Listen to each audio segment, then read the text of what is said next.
feel, it's like I feel almost like a drug addict, like I'm losing, like, like you're going through withdrawal, and like what, and I started going down the rabbit hole, and I learned little things, like here's a little tip. I learned that from a psychological, biological standpoint, you should never enter a serious relationship right after you ended a previous one. You shouldn't do it because you're biased. You're going to look at the new person and you're going to compare them to the old person, and you're going to think, oh, this is the person because they're so different from the other person. And really, you're not looking in a balanced way. You're looking because they're just sort of the anti of whatever you had before.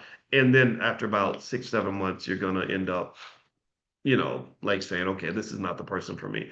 And in fact, I had a friend once that ended a long relationship, and then she got married like 8 months later. And I was like, I don't know if that's a good thing to do. And she got divorced, I think, about a year after that new marriage, right? So these little, and the reason I mention this type of stuff is because these little mistakes become very costly.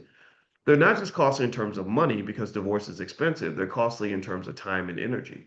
Because a breakup, a divorce is hard. It's like something where you have to face the unimaginable, and you're going through all these emotional challenges that really hurt your productivity, that hurt your focus. You're disconnected from the connections that might have helped you get the business off the ground or helped you achieve the goals that you have for yourself. So really, all this stuff is all connected.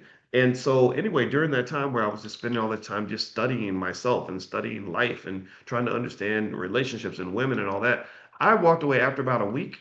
I felt so good. I was like, okay, I went to the depths of hell emotionally, but now I've emerged and I'm so much smarter about this. So now I understand me a little bit better. I understand what happened and what to do next, right? So really, I would say if you have a growth mindset, 9 times out of 10, in fact, in my life, I can rarely think of a situation where one opportunity was taken away where it didn't lead to something better. Like you lose that job, your growth mindset is I'm going to spend all my time learning how to start a business.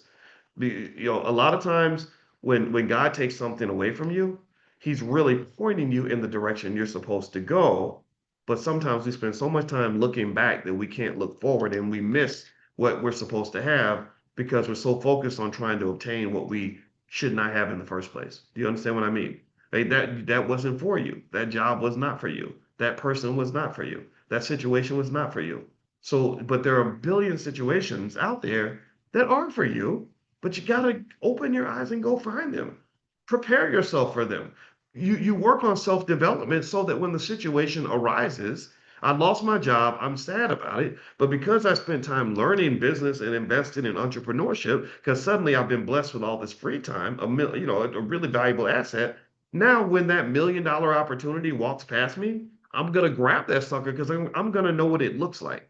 A lot of people miss wealth because they can't even identify it. They don't even know what wealth looks like. I've seen it. I've seen it myself. I've seen people literally get offered amazing opportunities and they can't see it because their focus is off. It's like I can't see nothing up close with my glasses on. So I can, but I can. Well, actually, I can. Sorry, I can't see things far away. I can see things that are up close. So literally, I got my glasses off, and I'm like kind of almost like half blind, and literally $1 million could walk by, and I wouldn't see it because all I can see is what's in front of me. Right. So put your damn glasses on. Right? Knowledge is really allowing you to see. It gives you consciousness. Consciousness is sight.